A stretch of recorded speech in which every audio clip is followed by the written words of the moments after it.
वह घर जो सारी घाटी में अकेला ही था, एक छोटी पहाड़ी की चोटी पर स्थित था।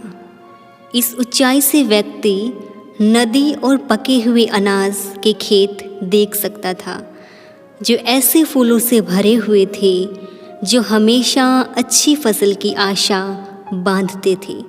धरती को यदि ज़रूरत थी तो केवल बौछार या कम से कम धीमी वर्षा की। सारी प्रातः लेंचो, जो अपने खेतों को अच्छी तरह से जानता था, उसने उत्तर पूर्व आकाश की ओर देखने के सिवाय और कुछ भी नहीं किया था। प्रिय, अब वास्तव में हमें कुछ पानी मिलेगा? महिला जो भोजन बना रही थी ने उत्तर दिया, हाँ, यदि भगवान ने चाहा। बड़े लड़के खेत में काम कर रहे थे, जबकि छोटे लड़के घर के पास खेल रहे थे। तब महिला ने उन सबको आवाज़ दी, भोजन के लिए आ जाओ। खाने के दौरान, जैसे कि लेंचो ने भविष्यवाणी की थी, बरसात की बड़ी बड़ी बूंदें गिरने लगी। उत्तर पूर्व में बड़े बड़े पहाड़ जैसे बादल आते हुए दिखाई दिए। हवा में ताजगी और भीनी सुगंध थी। वह व्यक्ति यानी लेंचो बाहर चला गया। इसका कारण वर्षा के आनंद को अपने शरीर का अनुभव करने के सिवाय और कुछ भी नहीं था। और जब वह लौटकर आया तो उसने चिल्लाकर कहा, यह आकाश से गिरती हुई बरसात की बूंदें नहीं हैं, ये तो नए सिक्के हैं। बड़ी बूंदें 10 सेट की हैं और छोटी 5 सेट की। एक संतुष्ट भाव से उसने अपने पके अनाज से भरे खेतों को वर्षा की चादर से ढका हुआ देखा, परंतु अचानक तेज हवा चलने लगी और बरसात के साथ बहुत बड़े बड़े ओले गिरने लगे। यह सचमुच नए चांदी के सिक्कों के समान प्रतीत होते थे। लड़के उन जमे हुए मोतियों को इकट्ठा करने के लिए वर्षा में भागने लगे। अब वास्तव में बुरा हो रहा है, लेंचो ने कहा। मुझे आशा है कि ओले गिरने शीघ्र ही बंद हो जाएंगे। ओले जल्दी नहीं रुके। 1 घंटे तक ओले मकान, बाग, पहाड़ी, अनाज के खेतों और पूरी घाटी पर बरसते रहे। पूरा खेत सफ़ेद हो गया, मानो नमक से ढका हो। वृक्षों पर एक पत्ता भी नहीं रहा था। अनाज पूरी तरह से नष्ट हो गया। पौधों से फूल झड़ गए। लेंचो की आत्मा उदासी से भर गई। जब तूफान रुका तब वह अपने खेतों के बीच में खड़ा हुआ और उसने अपने बेटों से कहा, एक टिड्डी दल के प्रहार के बाद भी इससे अधिक बच गया होता। ओलों ने कुछ भी नहीं छोड़ा। इस साल हमें अनाज नहीं मिलेगा। वह रात बहुत दुख भरी थी। हमारी सारी मेहनत बेकार हो गई। कोई नहीं जो हमारी सहायता करे। इस वर्ष हमें भूखा ही रहना पड़ेगा। परंतु उन सबके दिलों में जो घाटी के मध्य उस अकेले मकान में रहते थे, केवल एक ही आशा थी, भगवान से सहायता। इतना परेशान मत हो। यद्यपि ऐसा प्रतीत होता है कि वह सर्वनाश है, याद रखो, भूख से कोई नहीं मरता। कहते तो ऐसा ही है, भूख से कोई नहीं मरता।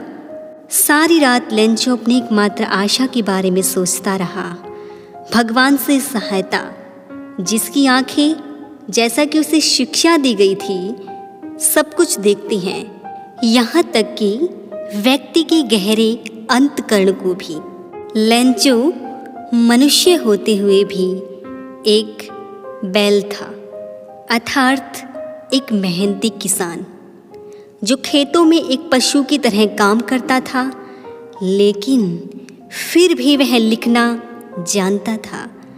अगले रविवार को सवेरे वह एक पत्र लिखने लगा, जिसे वह स्वयं शहर में जाकर के डालेगा। यह भगवान के नाम एक पत्र से अधिक कुछ भी नहीं था। भगवान, उसने लिखा, यदि आपने मेरी सहायता न की तो मुझे और मेरे परिवार को इस वर्ष भूखा रहना पड़ेगा। मुझे अपने खेत में दोबारा बीज बोने के लिए तथा अगली फसल आने तक गुजारा करने के लिए 100 पीसोस चाहिए, क्योंकि ओलों के तूफान। लिफाफे पर उसने लिखा, भगवान के नाम पत्र को लिफाफे में डाला और दुखी सा शहर चला गया। डाकघर में उस लिफाफे पर टिकट लगाया और उसे लेटर बॉक्स में डाल दिया गया। एक कर्मचारी जो डाकिया था और डाकघर के कार्य में भी सहायता करता था, अपने अफसर के पास हंसता हुआ गया और उसने भगवान के नाम पत्र दिखाया। अपने पोस्टमैन के रूप में सारे सेवा काल में उसने कभी ऐसा पता नहीं देखा। डाकपाल एक मोटा हंसमुख व्यक्ति था, वह भी जोर से हंसने लगा, परंतु शीघ्र ही वह गंभीर हो गया और पत्र को अपनी मेज पर थपथपाते हुए बोला, क्या विश्वास है, काश मेरे में भी उस आदमी जैसा विश्वास होता जिसने यह पत्र लिखा है, जो भगवान से पत्र व्यवहार कर रहा है। अतः लेखक का भगवान में विश्वास न डिगाने के लिए डाकपाल के मन में एक विचार आया, परंतु जब उसने इसे खोला तो यह स्पष्ट था कि इसका उत्तर देने के लिए सद्भावना, कागज और स्याही के अतिरिक्त कुछ और भी चाहिए। मगर वह अपने इरादे पर अडिग रहा। उसने अपने कर्मचारियों से धन मांगा। उसने स्वयं अपने वेतन का एक भाग दिया और अपने अनेक मित्रों को भी पुण्य के नाम पर कुछ देने के लिए मजबूर किया। उसके लिए 100 पीसोस इकट्ठे करना असंभव था, अतः वह किसान को आधी राशि से कुछ अधिक भेज सका। उसने पैसे एक लिफाफे में डाले, एक पत्र पर हस्ताक्षर के रूप में एक शब्द भगवान लिख करके लिफाफे को बंद कर दिया और उस पर लेंचो का पता लिखा। अगले रविवार को यह पूछने के लिए क्या उसका कोई पत्र आया है। लेंचो समय से पहले ही आ गया।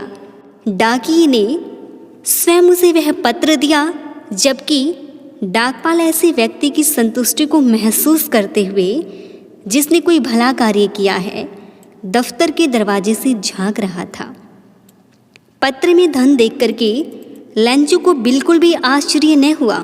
उसका विश्वास इतना अडिग था, परंतु जब उसने पैसे गिने तो वह नाराज हुआ। भगवान गलती नहीं कर सकते और न ही लेंचो ने मांगा था उसे देने से इनकार कर सकते थे।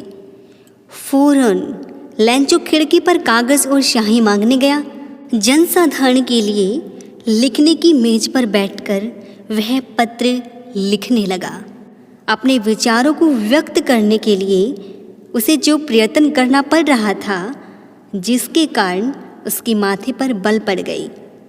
जब उसने पत्र समाप्त किया, वह खिड़की पर टिकट खरीदने गया, जिसे उसने थूक लगाई और मुक्का मारकर लिफाफे पर चिपका दिया। जो ही उसने पत्र लेटर बॉक्स में डाला, पोस्ट मास्टर इसे खोलने के लिए आया।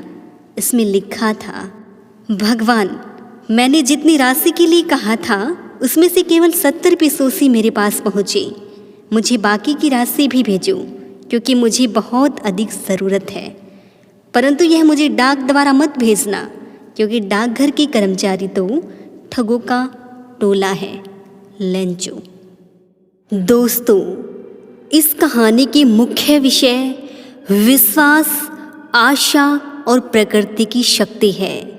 इसके बावजूद लेंचो को उम्मीद है कि भगवान उसकी मदद करेंगे और वह भगवान को एक पत्र लिखकर 20,000 रुपये मांगता है, ताकि वह अपने खेतों को फिर से बो सके।